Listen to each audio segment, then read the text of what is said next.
Hi, I'm Brian Ahern, Chief Influence Officer at Influence People, and I'm going to teach you a little bit about the principles of persuasion, ethical influence for business people. And we're going to start with a question. I like to ask audiences, wouldn't you agree with the following statement, that much of your professional success and personal happiness depends on getting others to say yes to you? Now, if you're like most people that I talk to, you clearly recognize that your professional success depends on getting people to say yes to you. So let's say you're in sales. You know that prospects don't become customers until they say yes to your proposal. If you're in management, if your team doesn't buy into your vision, to your strategy and your tactics, if they don't say yes to you, then you're not going to be successful. You might also be in management and have a great idea, but until senior management says yes to that, you don't have an opportunity to see it to fruition. So in our professional life, absolutely, our success depends on getting to yes. But how about at home? Maybe you have a significant other. Maybe you have a spouse. Maybe you have kids. Isn't it nice when they more willingly say yes to you? As the father of a 20-year-old and having been married for 28 years, I can tell you that in my home, there's much more peace and happiness when we willingly say yes to each other. That can be a reality for you when you understand how people think and behave and you know how to ethically influence people. Now, when I talk about influencing people, the word people is actually an acronym that stands for powerful, everyday opportunities to persuade that are lasting and ethical. And we're going to walk through this so that you understand this because it is essential, it is foundational to understanding how to influence people. So, why do I say that this is powerful?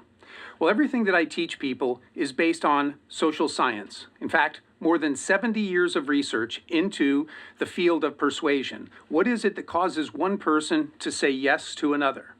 So people like social psychologists and behavioral economists, they spend their days studying human behavior and constructing experiments, and they can come back with certainty and tell us that there are more effective ways for us to get people to say yes to us. In the world that we operate in the business world, we might call these best practices. But if you employ these best practices, if you use them ethically and correctly, it's guaranteed that you will see more people saying yes to you. It's proven by science. So it's powerful. And it's also an everyday skill. So we've already established that whether you're at work, for some of you that may be 8 hours a day, 10 hours a day, perhaps 12 hours a day, you need the skill of being able to influence and persuade people. But when you go home, we've established that too, that your life is much happier, more peaceful when people willingly say yes to you. So when you think about the skill of influence, remember that it's a 24/7, 365 skill. It can benefit you every day of your life. And that leads us to opportunities. I'd like you to think about the last time you bought a new car. You got in that car and it was shiny, it was all cleaned up, and you're driving it off the lot and it has that new car smell and you're enjoying it, and all of a sudden you look around and you begin to see your car. In fact, it seems like everybody went out and bought your car. Isn't it the case in the days and weeks ensuing that you noticed the vehicle that you purchased, you noticed that car on the road much more than you ever had before?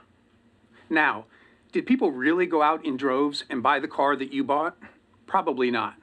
So what changed?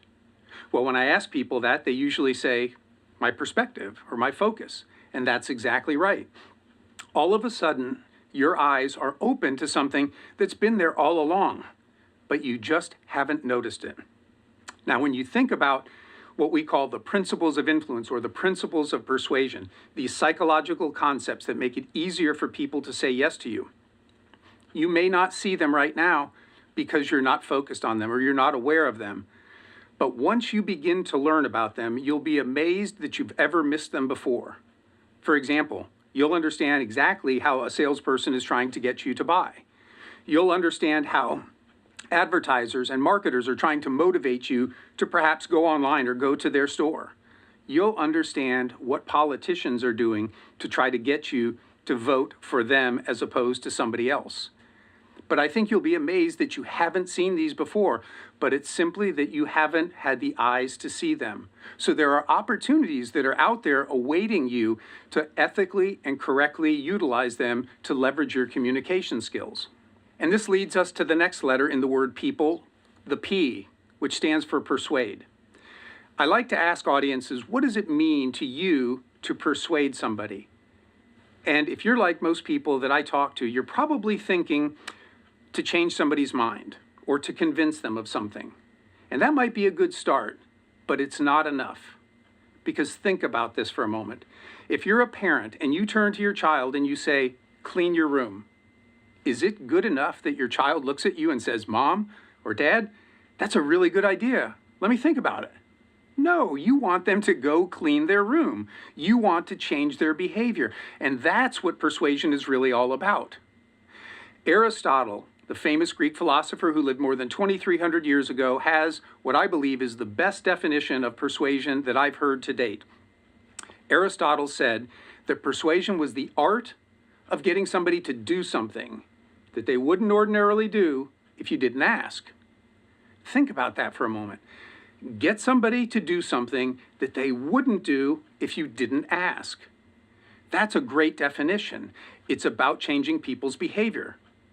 For those of you who are parents, I bet your kids have never woke up on a Saturday morning and said, Mom or Dad, what should I do first, my homework or my chores? No, they want to play Xbox, they want to get on the internet, they want to go out and play. There's all kinds of other things they'd rather do than homework or chores. And so you have to interact with them to change their behavior. How about at work? Your coworkers are probably just as busy as you are. They probably don't pick up the phone and just call you and say, hey, I got some free time. Do you need me to do anything? No, when you need them, you have to call them and interact with them. And you not only want them to think that what you're asking is a good idea, you want them to actually take action. So persuasion is really about changing people's behavior. It may start with changing their thinking, but ultimately you want them to do something. And that leads us to the next letter in the word people, L, which stands for lasting. Sometimes when you interact with people and you persuade them, it can have a lasting impact. And that's a beautiful thing because that means you don't have to go back time and time again to keep asking them to do something. So here's a personal example. When I was much younger and I was in college, I was the president of the weightlifting club and I was competing in powerlifting. And when I got out of college, I started to compete in bodybuilding. And I really thought the direction of my life was going to be a competitive bodybuilder and to ultimately own a gym. Well, you know the story. Life happens, right? I took a job, I met a girl, we bought a house, and priorities changed. So I wasn't working out as much as I had before.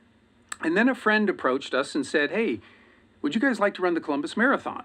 Now, at first I was like, no, thank you, because all of my background was when you're lifting weights, running just gets in the way of having energy to get bigger and stronger. But my friend continued to persist, and my wife persisted too, and ultimately I said, okay, I'll give it a try. And then something amazing happened. I fell in love with running. I didn't think that I would really like it, but once I started running, I really, really enjoyed it. And I started getting in 5Ks and 10Ks and half marathons, and I ran about half a dozen marathons. My friend never had to persuade me to run again because my self-perception changed. I saw myself as a runner, and I did what runners naturally do. Now, you may interact with somebody. It could be your son or daughter. Maybe they don't particularly like school, but they study really hard for the first time, and they get an A, and they like how that feels. And all of a sudden, you're not having to hound them every day about studying because they start doing it. They like the feeling. They see themselves as smart. Their self-perception has changed. And as I said earlier, this is a beautiful thing because when that happens, then you all of a sudden don't have to continue to have them or continue to ask them to do the same thing over and over. The final letter in the word people is E, which stands for ethical. And this is incredibly important. We never, ever want to be accused of manipulating somebody. We never want to do things that are only in our self-interest, but not also in the self-interest of the other person. When I think about ethics, there's a quote from a book called The Art of Woo, which means winning others over. And I love this quote because I think it encapsulates ethics. It goes like this: an earnest and sincere lover buys flowers and candy for the object of his affections. So does the cad, who only seeks to take advantage of another's heart. But when the cad succeeds, we don't blame the flowers and the candy. We rightly question his character. Are flowers and candy good or bad? If you're like most people, you realize they're neither good nor bad. We ascribe meaning to them. We can use them for good purposes. We can use them for bad purposes. As another personal example, when I asked my wife to marry me, I gave her 24 roses that day. She said yes, that was a good day. 3 or 4 years ago, when we went to the funeral of a friend and we saw flowers, neither of us felt the same way. But it wasn't the flowers, it was the situation, and it was the intention. So when you think about what we call the principles of influence, these psychological concepts that describe how people think and behave, they are neither good nor bad. They simply are. How we use that knowledge about human behavior reveals something about our character. And as I said earlier, we always want to be doing something that is not in our best interest, but also in the best interest of somebody else. We always want to be truthful when we're interacting with people. We never want somebody to accuse us of having manipulated them into doing something that they didn't want. So that's an overview of people, those powerful, everyday opportunities to persuade that are lasting and ethical. Now, what I would like to do is talk to you about one of the psychological concepts that I teach during our 2-day workshop. It's called the contrast phenomenon. And I think the best way to open up and talk about the contrast phenomena is to bring you back in time. You may have done this experiment when you were in high school or maybe middle school, or maybe you saw somebody who did an experiment. But imagine that I have in front of me 3 buckets. To my right, I have a bucket of very cold water. In the center, I have a bucket that has lukewarm, room temperature water. And to my left, I have a bucket that has very hot water. So what happens when I take my right hand and I plunge it into the very cold bucket, and I keep it there as long as I can? My hand is really cold, and I finally take it out and I put it into the lukewarm. How does it feel? Now, if you're like most people, you're saying, well, it feels really hot by comparison. How about if I take my left hand and I put it into that very hot bucket, and I keep it there as long as I can stand it, and then I finally take it out and I plunge it into the lukewarm? How does it feel? You're probably thinking, well, it feels very cold by comparison.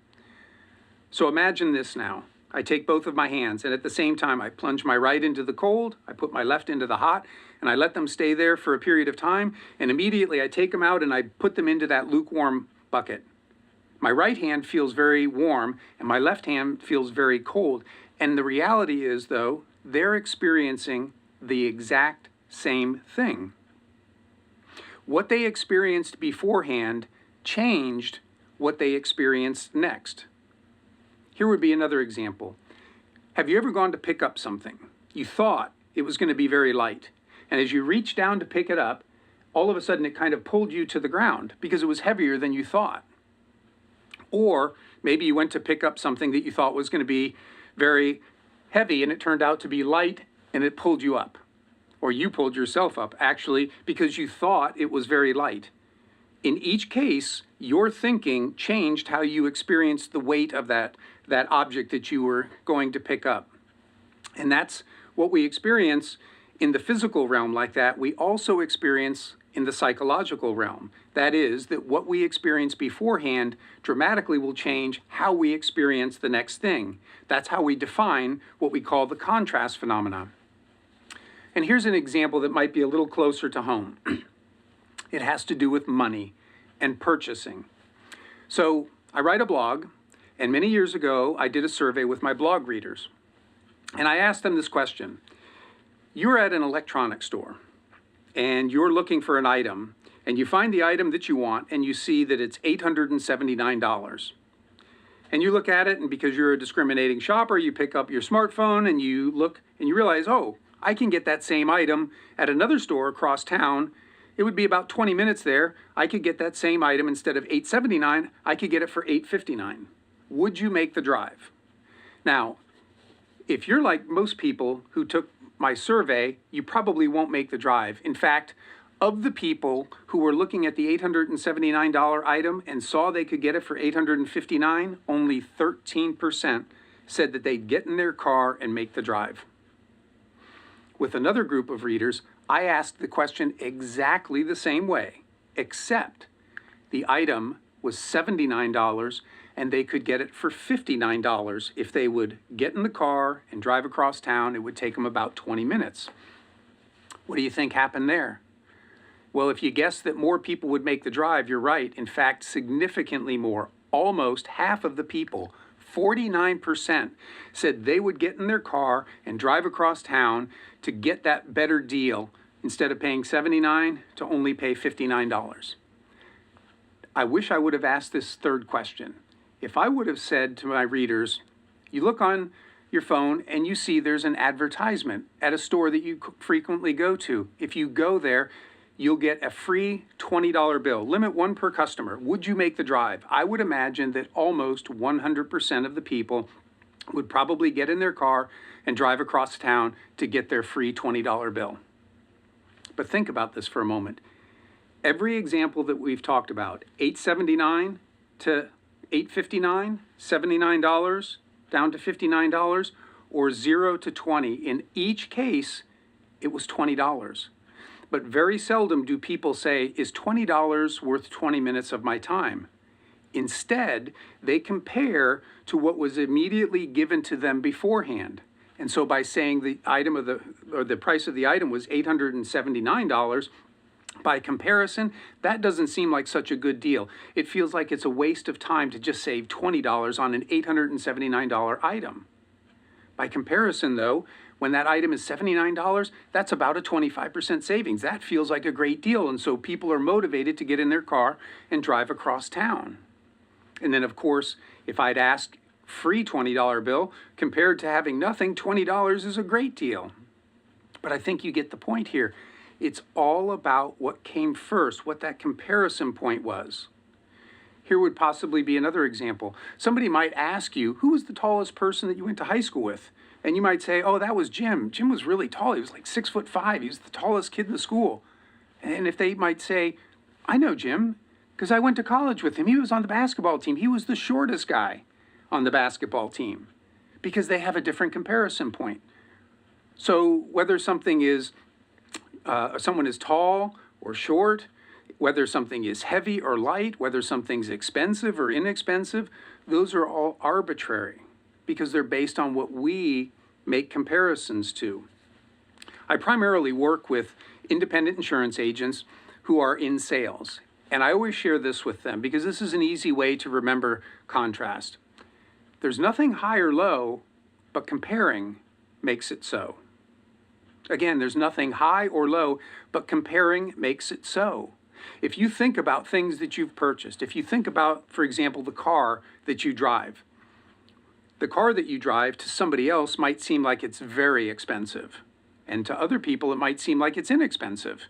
It's all relative to what they're comparing to. The home that you live in, it might be much more expensive than the home some people live in and a lot less than others. So your idea of expensive or inexpensive is different than somebody else's because we all have arbitrary reference points.